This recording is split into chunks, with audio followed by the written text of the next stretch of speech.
ধন্যবাদ সাব্বির আলম খন্দকার ভাইকে। আমাদের আজকে এই উদ্বোধনী ক্লাসে আমাদের প্রধান অতিথি মহোদয়ের সহধর্মিনী জনাবা হাবিবা সুলতানা সুমি আন্টি আমাদের মাঝে উপস্থিত হয়েছেন পাটগ্রাম মহিলা কলেজে প্রভাষক মমতা খন্দকার।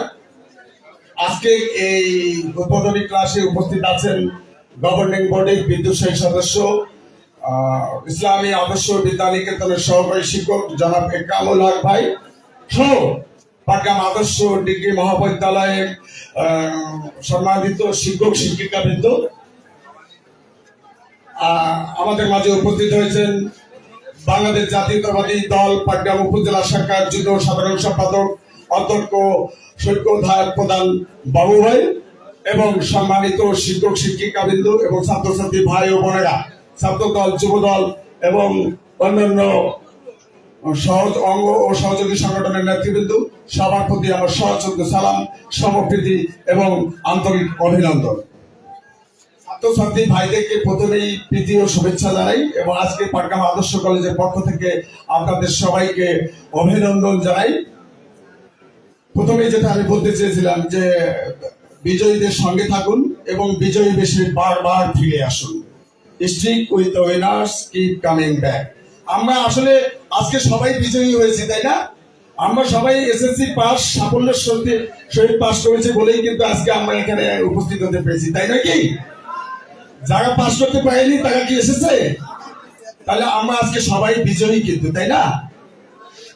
আমরা বিজয়ী জন্য আজকে এখানে বিজয়ী হয়ে এসেছি। আমাদের মাঝে যারা প্রধান অতিথি এবং বিশেষ অতিথি, আমাদের মাঝে যে অতিথি মহোদয় আছেন, তেনারা সবাই আসলে বিজয়ী, এজন্যই আমরা একসাথে হয়েছি।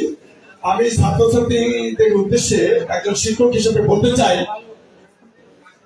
সংক্ষিপ্ত ছাত্রছাত্রী ভাইদের উদ্দেশ্যে বন্ধুদের উদ্দেশ্যে আমি বলতে চাই যে একটা গুরুত্বপূর্ণ কথা আমি বলতে চাই। ভাইদেরকে বলবো যে একটু সময় দেন, যে একটা গুরুত্বপূর্ণ কথা বলতে চাই। সেটা হলো এই যে আমরা 2024-এর গণ অভ্যুত্থান 5ই আগস্ট পেয়েছি, এখানে কিন্তু আপনাদের থেকে সিনিয়র যারা আছেন, এই 17 ইয়ার্স 18 ইয়ার্স 19 20 21 এই বয়সের ছাত্রছাত্রী এই কিন্তু ভূমিকা রেখেছেন সব থেকে বেশি, তাই নয় কি? এই জন্য আমি বলবো যে আমাদেরকে তথ্য প্রযুক্তিতে স্মার্ট হইতে হবে, আমাদেরকে স্মার্ট বাংলাদেশ করতে হবে, আমাদেরকে আগামী দিনে ইলেকট্রনিক বাংলাদেশ করতে হবে। সেই জন্য আমাদেরকে প্রস্তুতি নিতে হবে। আজকাল বলা হয় বড় বড় বিশ্ববিদ্যালয়গুলোতে শিক্ষকরা বলেন যে আজকাল আসলে কেউ কারো বুদ্ধি দেয় না।